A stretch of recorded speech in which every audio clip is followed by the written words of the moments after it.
Okay. Yo, what's up, guys? James Carter TV here to give my NFL 2014 mock draft part 2,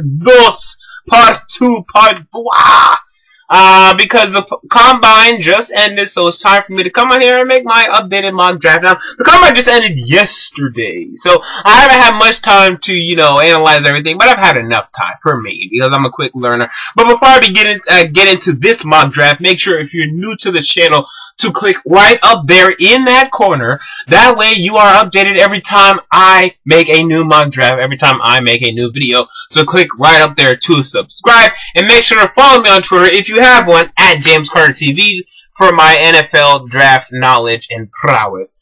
With that said, let's get into this. Now, I will not talk about each and every pick, because if I do that, I will be here for an hour, and we don't want to be here for an hour. So every pick will be down below in the description box. So if you want to scroll down, click show more, and each and every pick for the first round, including one trade, will be in the description box. Because I know some of your favorite teams I won't talk about. And that's just, I'm going to talk about the top of the draft, some things at the bottom of the draft, and that's it.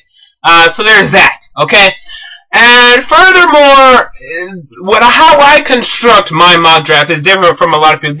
First of all, it's not what they should do. What I would do is what I think they will do. I am predicting what I think they will do.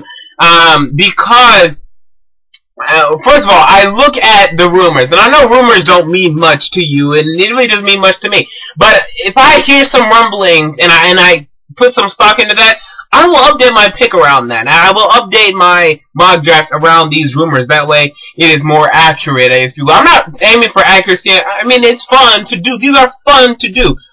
So that's what I'm trying to do. So, I know a lot of you may hate me, but trust me, if I pick this player for you, I've heard not only me, but other people connect the dots here, and it makes sense. It goes with the coaches saying, it goes with the beat writers, the local beat writers are saying. I'm not just coming up with something random and ridiculous. I am constructing a mock draft based off the stuff that I hear, the stuff that you hear, so don't, go off on that.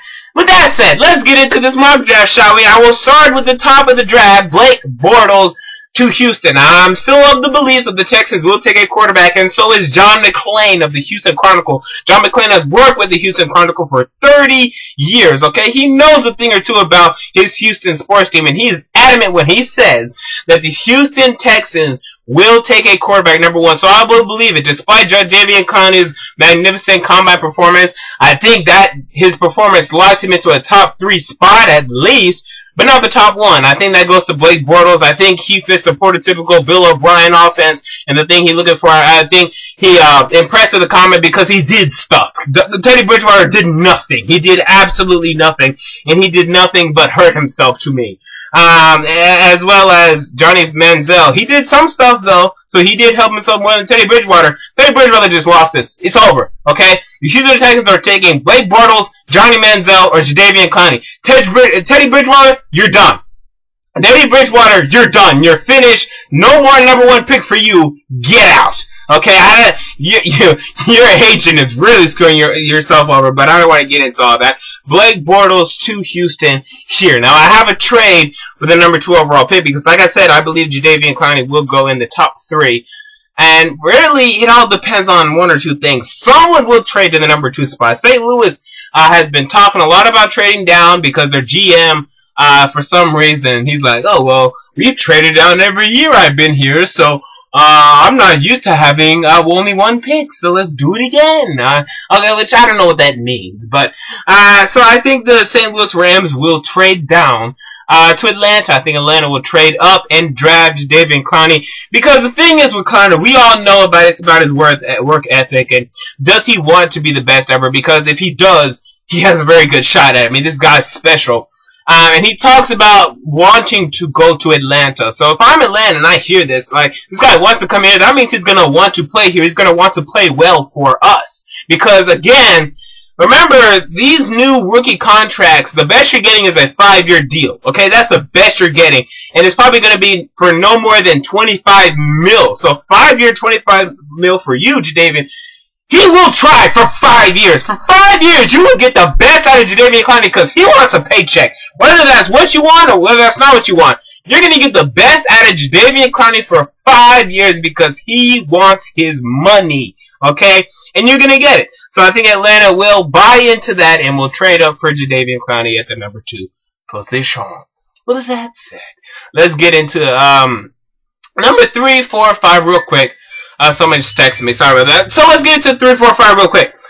Number 3, who's picking the Jacksonville Jaguars? I think they have the quarterback in mind, who they want, Johnny Manziel, not Teddy Bridgewater again. I think, they're trying to get their fan base excited. There's been all kinds of Tebow rumors for the past years. They haven't bounced on it. I think they bounced on this one here. And remember, Gus Bradley was a big Russell Wilson fan, obviously, because he was the Seattle defensive coordinator. So he knows how dangerous Russell Wilson can be. So because he knows this, he will draft the guy who people are comparing Russell Wilson to, and that is Johnny Manziel. As they build something in Jacksonville that could be formidable. I don't know. We'll see. I don't have a lot of faith in Johnny Manziel, but we'll see. He's very exciting to watch, and that is something of which you cannot deny. And I think the Jacksonville Jaguars take him at the number 3. Number 4, Cleveland Browns. Now, this is very interesting to me. I really think Teddy Bridgewater could fall. I really think he could really take a dive if they're not careful. Because remember how I said, oh, okay, so, what am I even talking about here?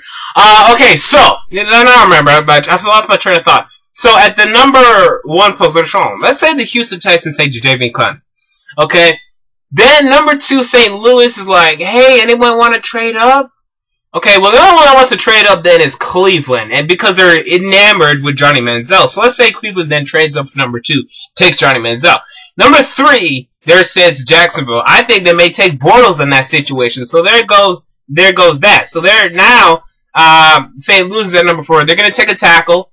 Oakland's at number 5. I think Oakland's going to go after someone like Michael Vick. I think Oakland could get like a Michael Vick. So if you get Michael Vick, why draft Teddy Bridgewater, huh? I don't know. So we go down to number 6, Atlanta, who's sitting there. They're going to grab a tackle or maybe outside linebacker Khalil Mack.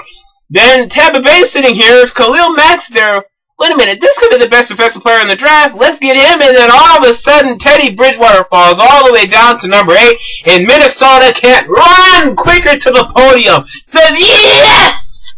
We got Teddy Bridgewater. So that's something that could happen and something to watch. But I have Teddy Bridgewater going to Cleveland in this scenario.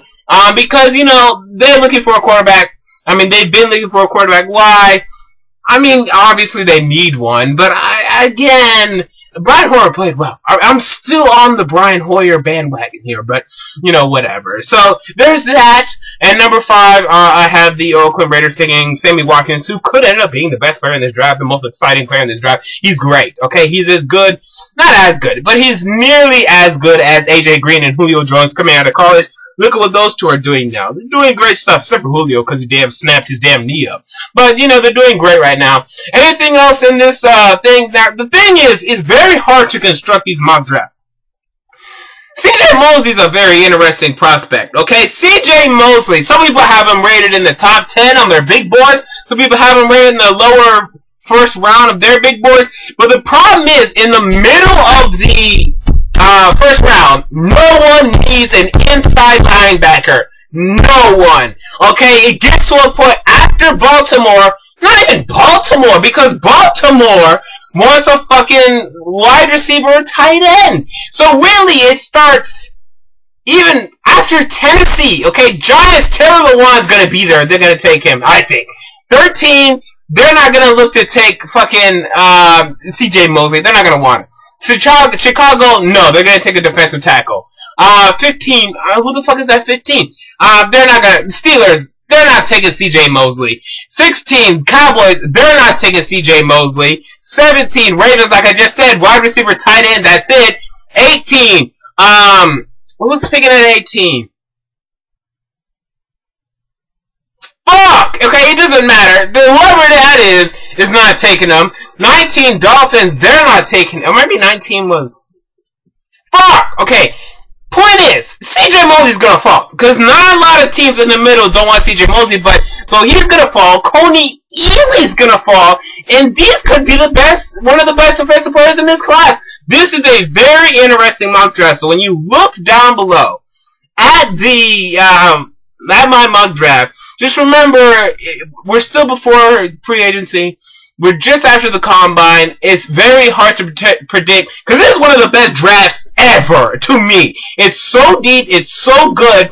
People are going to fall. A lot of talented players are going to fall. So you have to be prepared for that. I'm prepared for it. You need to get prepared for it. But when you look at these mock drafts, say, hey, it's a very hard year for mock drafts, because a lot of movement will be going on for the next couple of months. With that said, James Carter TV, comment down below your thoughts on this mock draft. Hell, maybe say some stuff that you want to change for me, which is fine. I mean, I take all suggestions, but I will be back after the free agency period to make my updated mock draft, probably a month from today. So a month from today, expect me to be back here giving my mock draft 3.0 post free agency, and obviously, coming to free agency, I will be making some like top 10 free agents or something like that. And then during free agency, I will be updating you all on the news taking place. With that said, James Carter TV, I'm out.